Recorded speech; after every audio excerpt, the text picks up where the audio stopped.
नमस्कार, मेरा नाम है अखिल और ये है सिटी की रामलीला, जहां अभी तक हम आपको बालकांड, अयोध्या कांड की घटनाएं सुना चुके हैं। आज हम जानेंगे रामचरितमानस के तीसरे कांड, अरण्य कांड के बारे में। कुछ समय तक चित्रकूट में निवास करने के बाद राम जी, जानकी माता और लक्ष्मण जी साथ आगे की ओर प्रस्थान करते हैं।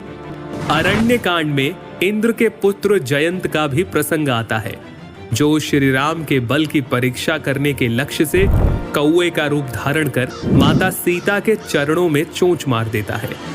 माता के चरणों से जब रक्त बह चला, तब श्री राम ने एक सीख को अभिमंत्रित कर जयंत की ओर छोड़ा। जयंत बचने के लिए अपने पिता इंद्र के पास भी गए, लेकिन उन्होंने रामद्रोही को शरण नहीं दी। अंत में वो श्री राम से क्षमा प्रार्थना करता है और श्री राम कौवा रूप धारण किए इंद्र पुत्र को काणा कर जीवन दे देते हैं।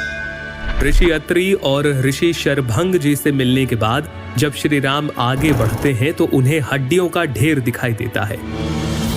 पूछने पर मुनि बताते हैं कि राक्षस दल सब मुनियों को खा जाते हैं। तब राम जी प्रतिज्ञा लेते हैं, मैं प्रतिज्ञा लेता हूँ, मैं पृथ्वी को राक्षस रहित कर दूंगा। दंडक वन में ही श्री राम की भेंट होती है जटायु से और फिर यहीं राम जी पंचवटी को अपना निवास बनाते हैं, जहाँ राक्षस राज रावण की बहन शूर्पणखा उनसे प्रणय निवेदन करती है और लक्ष्मण जी उसके कान नाक काट देते हैं। अपने अपमान का बदला लेने के लिए शूर्पणखा पहुंचती है खरदूषण के पास, लेकिन रघुकुल शिरोमणि राम और लक्ष्मण उनका वध कर देते हैं। अब शूर्पणखा जाती है अपने भाई रावण की सभा में।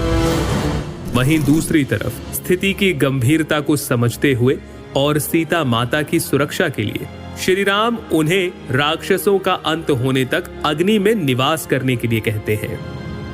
हे प्रिय, मैं अब कुछ मनोहर लीलाएं करूंगा, इसलिए जब तक मैं राक्षसों का वध करूं, तब तक तुम अग्नि में निवास करो। इसके बाद मारीच का समृग बनकर आना और उसका मारा जाना, ये प्रसंग आता है। इधर रावण द्वारा सीता माता के स्वरूप यानी माया सीता का हरण किया जाता है और जानकी विलाप करते हुए कहती है, हे रघुनाथ जी, आपने किस अपराध पर मुझसे दया भुला दी। हे लक्ष्मण, तुम्हारा दोष नहीं है, मैंने क्रोध किया और उसका फल पाया। रास्ते में जटायु ने सीता माता को बचाने के लिए रावण से युद्ध किया और रावण ने उसके पंख काटकर उसे अधमरा कर दिया। फिर राम जटायु संवाद और शबरी से श्री राम की भेंट, जहां शबरी उन्हें पंपा सरोवर जाने का सुझाव देती है और इसी के साथ अरण्य कांड की समाप्ति होती है। रावणारि जसु पावन, गावहि सुनहि जे लोग,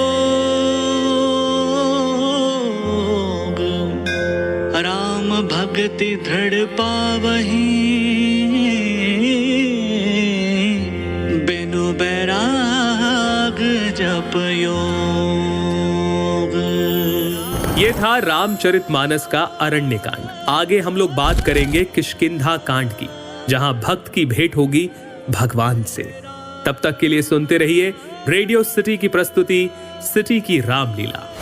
सुनिए बाल कांड से लेकर उत्तर कांड तक, सिर्फ सिटी की रामलीला में।